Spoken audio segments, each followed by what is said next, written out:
일장 서랍들 동호회 이야기. 중학생. 시신 수습을 돕던 소년 너는 지금 상무관 한 구석에 서 있다. 커다란 체육관의 높은 천장으로부터 비스듬히 쏟아지는 5월의 햇빛 속에서 너는 지독한 냄새를 견디며 서 있다. 그것은 단순히 무언가 썩어가는 냄새가 아니다. 살이 썩고 피가 굳고 인간의 존엄성이 한꺼번에 허물어지며 뿜어내는 기이하고도 서글픈 냄새다. 상무관 바닥에는 커다란 초록색 군용 천막이 깔려 있고 그 위에 하얀 광목천으로 덮인 수많은 시신들이 자로 텐 듯이 끝도 없이 놓여 있다. 15세의 중학생. 너의 이름은 동호다. 동호가 이곳 상무관에서 시신들을 수습하고 유족들이 찾아왔을 때 인적 사항을 기록하는 일을 돕게 된 것은 순전히 친구 정대 때문이다. 그날 계엄군이 도청 앞 광장에서 시민들을 향해 무차별 사격을 퍼부었을 때 동호는 정대의 손을 잡고 달리고 있었다. 탕 하는 고공을 찢는 소리와 함께 정대가 갑자기 억 하고 손을 놓치며 아스팔트 위로 쓰러졌다. 주변은 순식간에 비명과 피로 물들었고 군인들의 총칼이 두려웠던 동호는 쓰러진 정대를 구하지 못한 채 무서워서 너무나 무서워서 군중 속에 휩쓸려 도망쳐버렸다. 그날 이후 홀로 살아남았다는 죄책감이 동호의 목덜미를 서늘하게 움켜쥐었다. 정대를 찾아야 한다.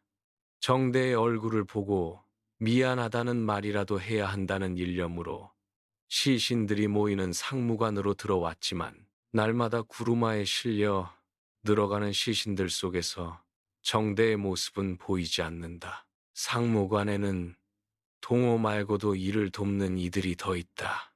시민수습대책위원회의 일을 돕는 여고생 은숙 누나, 그리고 전문 대생인 선주 누나가 그들이다. 그들은 매일같이 들어오는 시신들을 닦고 번호를 매긴다. 인적 사항을 알 수 없는 시신에는 모르쇠라는 글자 대신 번호를 붙여 서랍처럼 차곡차곡 줄을 세운다. 유족들이 찾아와 광목천을 들추고 오열할 때마다 동호는 가슴이 뜨거워지며 눈물을 삼킨다. 동호는 매일 밤 생각한다. 인간은 무엇일까? 어떻게 인간이 인간에게 이토록 잔인할 수 있을까? 저 총을 든 군인들도 집에서는 누군가의 귀한 아들이고 오빠일 텐데 왜 이곳에 와서 우리를 향해 총을 쏘고 칼을 휘두르는 것일까? 그리고 광목천 밑에 누워있는 이 수많은 사람들의 영혼은 지금 어디로 가고 있는 것일까? 동호는 죽은 이들의 영혼이 마치 새처럼 가볍게 몸을 빠져나가 자신의 부패해가는 육체 근처를 맴돌며 서성이고 있을지도 모른다고 생각한다. 날이 갈수록 시신들은 부패해가고 상무관 내부에는 썩는 냄새와 향 연기, 그리고 유족들의 통곡 소리가 뒤섞여 지옥 같은 풍경을 만들어낸다. 해가 저물 무렵이면 집에서 어머니가 동호의 손을 잡으러 찾아온다. 어머니는 동호의 때 묻은 셔츠 자락을 붙잡고 제발 집으로 돌아가자고, 위험하니까 제발 엄마랑 같이 가자고 애원한다. 동호야, 가자. 여긴 네가 있을 곳이 아니다. 무서워 죽겠다 내 새끼야. 하지만 동호는 밤마다 눈을 감으면 떠오르는 정대의 마지막 눈빛이 떠올라 발걸음이 떨어지지 않는다. 엄마, 정대만 찾으면 갈라요. 정대 얼굴만 보고 걔가 어디 있는지 확인만 하면 바로 집으로 갈라요. 그러니까 엄마 먼저 가 계셔요. 동호는 그렇게 어머니를 안심시키며 돌려보내지만 그것이 어머니와의 마지막 만남이 될 줄은 알지 못했다. 도청을 사수하던 시민군들 사이에서 계엄군이 탱크를 앞세우고 도청을 향해 최종 진압을 시도하겠다는 소문이 돌기 시작한다. 정대야, 너는 어디 있니? 너도 이 차가운 천막 위에서 나를 기다리고 있는 거니? 동호는 다가오는 운명의 새벽을 알지 못한 채 촛불을 켜고 상무관의 밤을 지킨다. 2장 검은 숨 정대의 영혼 이야기. 총에 맞아 숨진 소년의 영혼. 나는 지금 육체를 잃어버린 영혼이다. 나의 몸은 내가 아니다. 그것은 그저 썩어가는 고기 덩어리에 불과하다. 나의 몸은 다른 수많은 시신들과 함께 군용 트럭 적재함에 짐짝처럼 던져졌다. 그리고 광주 외곽의 어느 낯선 야산, 깊게 파인 커다란 구덩이 속에 겹겹이 쌓여 버려졌다. 내 위로 또 다른 시신이 던져졌고 그 위로 또다시 피 흘리는 육체들이 쏟아졌다. 우리는 거대한 시신의 탑, 인간으로 이루어진 거대한 무덤이 되었다. 내가 총에 맞아 차가운 길바닥에 쓰러졌을 때 나는 내 손을 잡고 뛰던 동호의 뒷모습을 똑똑히 보았다. 동호야, 나를 두고 가지 마. 나 여기 있어. 아파. 너무 아파. 소리쳐 불렀지만 내 입에서는 목소리 대신 붉은 피가 울컥 쏟아져 나왔을 뿐이다. 동호는 하얗게 질린 얼굴로 군중 속으로 사라졌고 나는 차가운 아스팔트 위에서 하늘을 바라보며 숨이 끊어졌다. 영혼이 된 나는 내 썩어가는 육체 곁을 떠나지 못하고 허공을 맴돈다. 주변을 둘러보면 나와 함께 구덩이에 처박힌 다른 영혼들의 떨리는 목소리가 들린다. 그들은 모두 억울하고 당황스러워하고 화를 내고 있다. 왜 우리가 죽어야 했는지, 우리가 도대체 국가에 무슨 잘못을 했기에 군인들이 우리에게 총을 쏘았는지 알지 못해 소리 없이 흐느낀다. 영혼들에게는 눈물이 없지만 우리는 마음으로 온 존재로 울고 있다. 시간이 지나면서 내 육체는 점점 부패해 흙으로 돌아가려 한다. 배가 이상하게 부풀어 오르고 가스가 차며 얼굴은 형체를 알아볼 수 없게 문드러져 간다. 구덩이 위로 가마귀들이 날아들고 구더기들이 살을 파먹는다. 하지만 나의 영혼은 점점 더 투명해지며 오직 한 사람만을 간절히 찾고 있다. 바로 나를 찾아 상무관을 헤매고 있을 내 친구 동호, 그리고 행방불명된 나를 찾으며 밤새 울고 있을 나의 누이 정미다. 내가 바라는 것은 이제 거창한 것이 아니다. 누군가 나의 이름을 나직하게 불러주는 것. 나의 부패한 육체를 이 끔찍한 구덩이에서 꺼내어 따뜻한 햇볕이 드는 곳에 묻어주는 것. 그리고 내가 이 세상에 살아서 숨쉬고 있었다는 것을 누군가 기억해 주는 것. 하지만 야산의 구덩이 속에는 오직 차가운 밤바람과 부패해가는 시신들이 내뿜는 검은 숨만이 가득할 뿐이다. 나는 어둠 속에서 서서히 소멸해가며 들리지 않는 목소리로 동호의 이름을 소리 없이 부르고 또 부른다. 동호야, 네 잘못이 아니야. 그러니까 나를 찾아줘. 3장 7개의 뺨 은숙의 이야기. 출판사 편집자가 된 여고생. 1985년 광주의 그날로부터 5년이라는 세월이 흘렀다.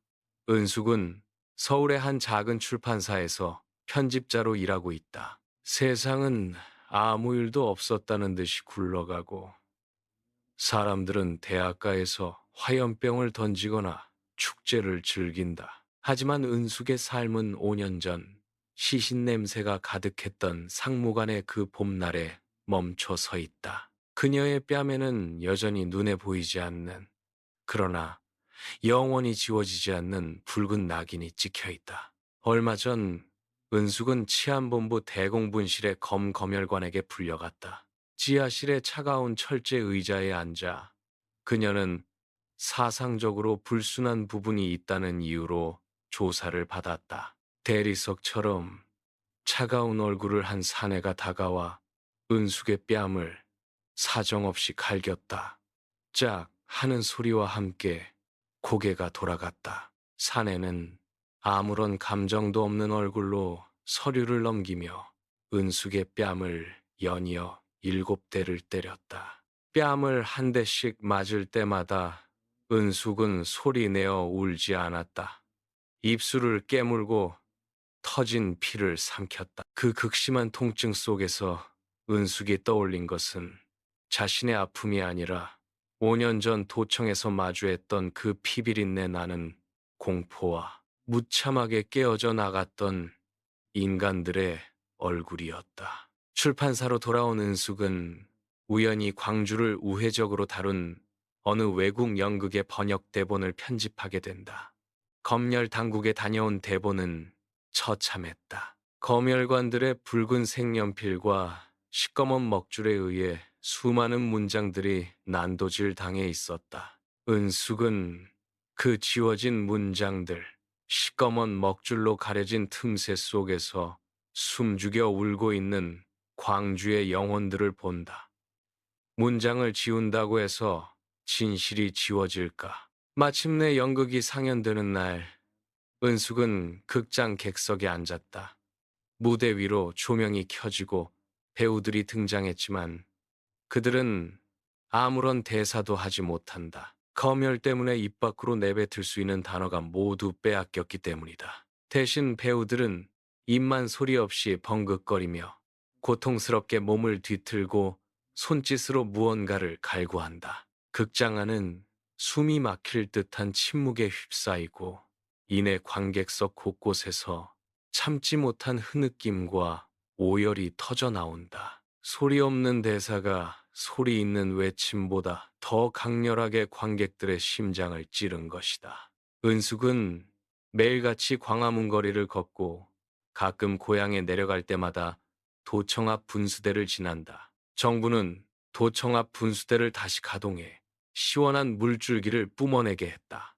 은숙은 저 분수대에서 물줄기가 솟구쳐 오를 때마다 속이 메스껍고 가슴이 찢어질 것 같다. 피비린내에 나는 시신들이 즐비했던 바로 그 자리에 아무 일도 없었다는 듯이 아무도 죽지 않았다는 듯이 뿜어져 나오는 저 맑은 물줄기가 너무나 잔인하게 느껴지기 때문이다. 은숙은 서랍을 열 때마다 혹은 출판사의 문을 열 때마다 상무관에서 매일 밤 가나다 순으로 정리했던 시신들의 명단과 마지막까지 도청에 남겠다며 맑은 눈망울로 자신을 바라보던 동호의 얼굴이 떠올라 숨을 쉴 수가 없다. 안 남았다는 것은 은숙에게 축복이 아니다. 그것은 매일매일 조금씩 집행되는 끝이 나지 않는 형벌과도 같다. 제4장 쇠와 피 어떤 수인의 이야기 살아남은 시민군 진수의 고백 1990년 감옥에서 형기를 마치고 풀려난 지 오랜 시간이 지났지만 나의 삶은 이미 완전히 파괴되어 버렸다. 도청의 그 마지막 밤 나는 동호와 함께 남겨진 대학생이자 시민군이었다. 계엄군이 탱크의 무한 궤도 소리를 울리며 도청으로 밀고 들어왔을 때 우리는 이미 승패가 결정되었음을 알았다. 지도부는 아이들에게 총을 놓고 손을 들고 나가라고 했다. 우리는 총을 내려놓고 항복했다. 하지만 군인들은 항복한 우리를 인간으로 대하지 않았다. 그들은 우리를 짐승, 아니 짐승보다 못한 벌레처럼 다루었다. 상무관과 도청에서 붙잡힌 이들이 연행된 수사기관에서의 고문은 인간의 존엄성을 처참하게 짓밟았다. 볼펜심을 손가락 사이에 끼고 부러질 때까지 비트는 고문, 강목으로 허벅지가 터질 때까지 때리는 폭행, 거꾸로 매달아 코와 입에 물을 붓는 고문 속에서 우리는 인간이 아니라 그저 고통의 비명을 지르는 고기 덩어리에 불과했다. 쇠창살이 부딪히는 소리, 살이 찢어지는 소리, 피가 시멘트 바닥을 적시는 그 지옥 속에서 내가 가장 견디기 힘들었던 것은 배고픔도 육체적인 통증도 아니었다. 나 자신이 살기 위해, 이 고통을 멈추기 위해 옆에 있는 동료를 밀고 할지도 모른다는 공포였다. 나라는 인간이 얼마나 나약하고 추악해질 수 있는지 목격하는 것. 그것이 가장 큰 고문이었다. 인간에 대한 근원적인 환멸이 뼛속까지 시려왔다. 함께 도청에서 살아남았던 동료 영재는 감옥에서 나온 후 그 고문의 기억, 매일 밤 찾아오는 환청과 환각을 이겨내지 못하고 결국 스스로 목숨을 끊었다. 나 역시 마찬가지다. 하루에 소주 세네 병을 마시지 않으면 잠을 잘 수가 없다. 불을 끄고 누우면 좁은 독방의 한기가 피부를 타고 올라오고 쇠창살이 사방에서 나를 조여오는 것 같다. 그날 밤 도청 2층 복도에서 두려움에 떨던 어린 동호에게 너는 아직 조그만하니까 계엄군이 들어오면 무조건 손을 들고 항복해라. 군인들도 어린아이인 너는 살려줄 거다 라고 말했던 내 자신이 너무나 원망스럽고 증오스럽다. 군인들은 손을 들고 나오는 아이들에게까지 무차별로 총을 쏘아댔다. 동호는 그렇게 손을 들고 나가다가 차가운 콘크리트 바닥에서 피를 흘리며 숨졌다. 내가 동호에게 항복하라고 하지 않았다면, 내가 그 아이의 손을 잡고 도청 뒷문으로 도망쳤다면 그 아이는 살 수 있었을까? 살아남은 나는 왜 살아남았는지 알 수 없다. 내 몸속에는 여전히 그날의 차가운 쇠 냄새와 비린 피 냄새가 흐르고 있다. 하루하루가 연장된 고문일 뿐이다. 결국 나는 더 이상 이 삶의 무게를 버텨내지 못하고 동호와 영재가 먼저 간 그곳으로 가기 위해 쓸쓸히 방 안에 불을 끄고 마지막 선택을 하게 된다. 5장. 밤의 눈동자 선주의 이야기. 트라우마 안에서 살아가는 여공. 2002년 월드컵의 함성으로 온 나라가 붉게 물들고 사람들이 광장에서 환호할 때 임선주는 여전히 어두운 방 안에 앉아 있다. 그녀는 현재 환경운동 단체에서 간사로 일하며 평범한 일상을 살아가려 애쓰고 있지만 그녀의 몸과 마음은 이미 30년 전 그날의 만신창이가 되었다. 70년대 후반 방직 공장에서 일하며 노동운동을 시작했던 그녀는 1980년 5월에 광주에서 시민수습 대책의 일을 도왔다. 그리고 계엄군에게 연행된 후 인간으로서 차마 입에 담을 수 없는 모진 성고문과 폭행을 당했다. 그날 이후 선주의 삶은 멈췄다. 하열이 몇 달 동안 멈추지 않았고 자궁이 망가져 평생을 여성으로서의 평범한 행복이나 가족을 이룰 기회를 빼앗긴 채 살아왔다. 몸에 남은 낙인과 흉터보다 더 무서운 것은 마음에 새겨진 밤의 눈동자들이었다. 대공분실의 어둠 속에서 자신을 감시하고 비웃고 육체를 유린하던 그 괴물 같은 인간들의 눈빛이 30년이 지난 지금도 방 안에 불을 끄면 어둠 속에서 수백 개의 눈동자가 되어 선주를 노려본다. 어느 날 당시의 인권 침해 상황을 기록하고 백서를 발간하려는 한 여성 설문조사원으로부터 면담 요청 전화가 온다. 선주 씨, 그때의 기억을 증언해 주실 수 있을까요? 역사의 기록으로 남겨야 합니다. 선주는 본능적으로 가슴이 떨려오며 거절하려 한다. 수화기를 든 손이 마들마들 떨린다. 그날의 기억을 입 밖으로 내뱉는 순간 가슴속 깊은 곳에 겨우 덮어두었던 고통의 괴물이 다시 깨어나 자신을 집어삼킬 것 같기 때문이다. 그러나 거절하고 돌아서는 길에 가슴속 깊은 곳에서 통증 같은 기억들이 왈칵 살아난다. 선주는 70년대 공장에서 함께 밤을 새우며 시를 읽고 정의를 외쳤던 친구들. 그 아이는 죽었고 나는 살았다. 그렇다면 내가 해야 할 일은 무엇인가? 선주는 생각한다. 국가라는 거대한 괴물이, 군대라는 잔인한 권력이 어떻게 평범한 여공이자 학생이었던 자신들의 소박한 삶과 영혼을 이토록 무참하게 짓밟을 수 있었는지. 그녀는 여전히 밤이 두렵고 혼자 남겨지는 것이 무섭다. 하지만 이제는 더 이상 도망치지 않기로 다짐한다. 고통스럽더라도 마주해야 한다면 그 끔찍한 밤의 기억과 괴물 같은 눈동자들을 향해 똑바로 눈을 뜨고 응시하려 한다. 그것이 먼저 간 동호와 이름도 없이 무덤도 없이 사라져간 수많은 이들에 대한 부끄럽게 살아남은 자가 할 수 있는 최소한의 증언이자 도리이기 때문이다. 선주는 떨리는 손으로 서류를 정리하며 긴 숨을 내쉰다. 6장.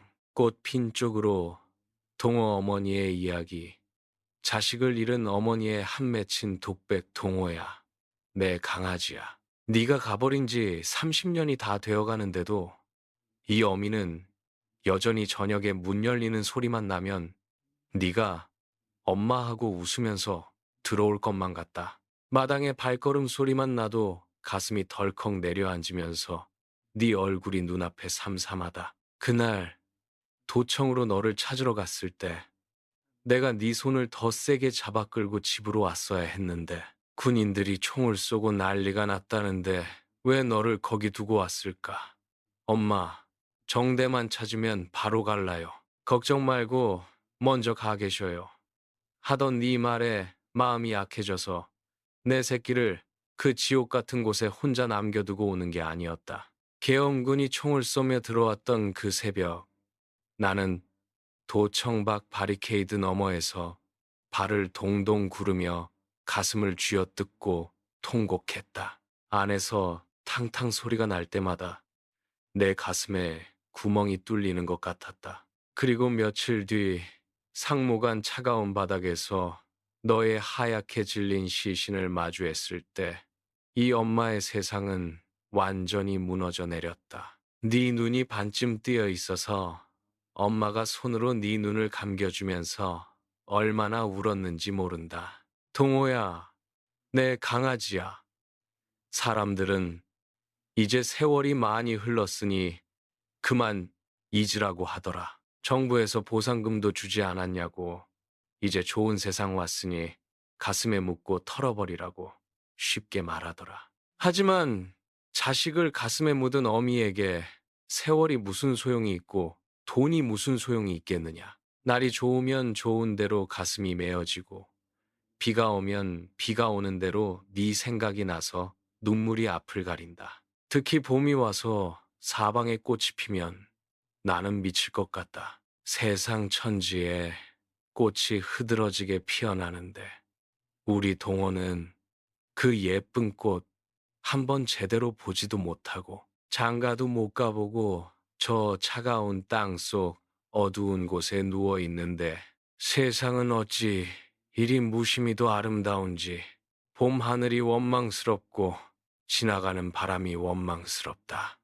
봄꽃만 보면 가슴이 칼로 비비는 것처럼 아프다. 먼저 간 네 아버지도 없고 네 형제들도 다 각자의 삶을 살아가지만 이 늙은 어미의 머릿속은 오직 너 하나로만 가득 차 있다. 시장에 가도 네가 좋아하던 가지나물, 두부 부침만 눈에 밟히고 길을 걷다가도 네 나이 또래의 아이들을 보면 가슴이 내려앉아 길바닥에 주저앉아 울곤 한다. 동호야, 이제 이 엄마도 늙고 병들어서 네게 갈 날이 머지않았다.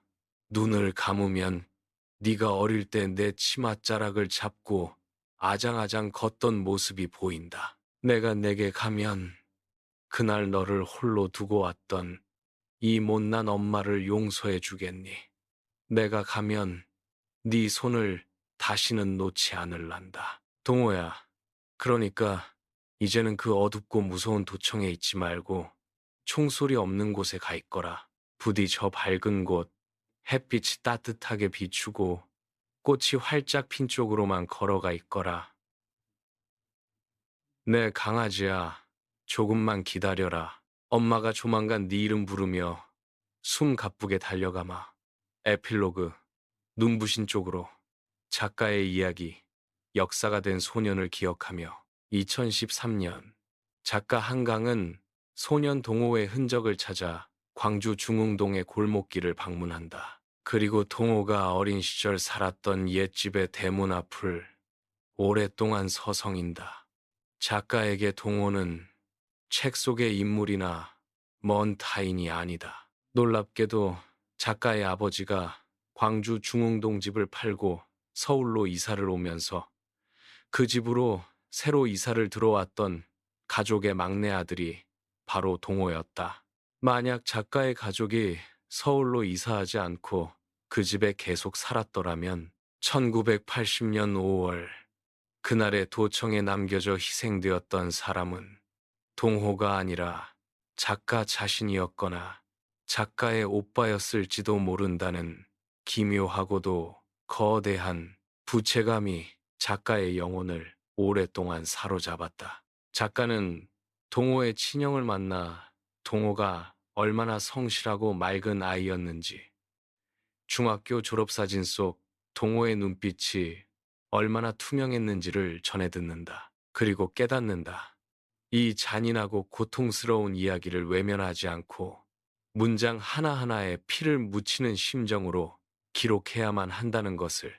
소년이 온다는 단순히 1980년 5월의 역사적 사건을 고발하거나 정치적인 구호를 외치는 소설이 아닙니다. 이 작품은 인간의 잔혹함과 야만성은 어디까지 갈 수 있는가에 대한 뼈아픈 질문인 동시에 압도적인 폭력 앞에서도 타인을 위해, 친구를 위해, 이웃을 위해 기꺼이 목숨을 걸고 줄을 섰던 인간의 숭고함은 도대체 어디에서 오는 것인지를 묻는 간절한 기도와도 같은 이야기입니다. 작가는 책의 마지막에서 우리 모두를 향해 묻습니다.